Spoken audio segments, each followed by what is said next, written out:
Passed away yesterday. They're calling him America's pastor. Ryan Burrow is in Charlotte, North Carolina. Good morning, Ryan Burrow. Good morning. They're calling him America's pastor for a couple of reasons. First of all, those crusades, which spanned about 6 decades, were heard in person by more than 200 million people in 185 countries. In the early days, he would set up a tent, almost like a circus tent, and begin these crusades and visit various cities and really get thousands upon thousands. By the end of his career, it was stadiums full of people. In fact, in South Korea, it's estimated during one of his crusades he had 1 million people in attendance. That doesn't even include the billions of people who watched him on television. A lot of the people who I'm seeing here in Charlotte never got to see him in person, but remember watching him on TV and saying that his words were always moving to them. Tell us about the outpouring of emotion in Charlotte. So yesterday, the library was open. There's a campus where his evangelistic association's headquarters is. He's got a library there, a boyhood home. People did the best they could to come and visit, deliver flowers to the front office.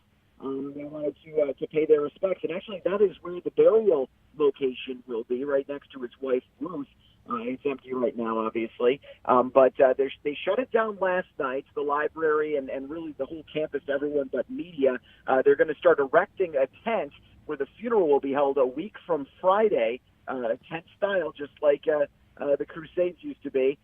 Just outside of the library, 2,300 people expected to be in attendance, all invited, many of them expected to be presidents. We know that he advised 12 presidents all the way up to President Obama, who visited him once. He did meet with Donald Trump before he was president in 2014 at his 95th birthday. Yeah. Ryan Burrow is in Charlotte, North Carolina. Now, he's from Charlotte and he was living there, right? Is that how that worked? Yeah, not too far away from Charlotte. This is kind of where he's been setting up camp for the last few decades. He's ministered in Chicago. He's ministered in Minnesota as well. But the majority of his career has been here. His son Franklin has actually kind of taken over the ministry. Basically, took over the reins back in 2000. And it's interesting. We got a little bit of update on his health condition, not Franklin, but on Reverend Graham's leading up to this, because there have been rumors that maybe he had cancer, maybe there were other health ailments he was battling. And a spokesperson for the family says, no, he hasn't been to a hospital since 2013. He did die by himself at his home. Doctor showing up about 20 minutes later and said that he just ran out of steam, essentially, and his body just gave out. He was 99. Yeah, a great story. Ryan Burrow, ABC News correspondent in Charlotte, North Carolina. Ryan, thanks for the update. Take care.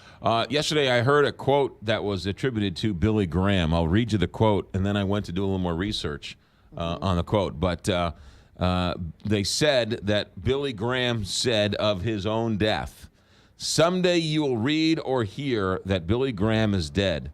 Don't believe a word of it. I shall be more alive now. I shall be alive. I shall be more alive than I am now. I will just have changed my address. I will have gone into the presence of God." That's beautiful. Absolutely beautiful. Stop in your tracks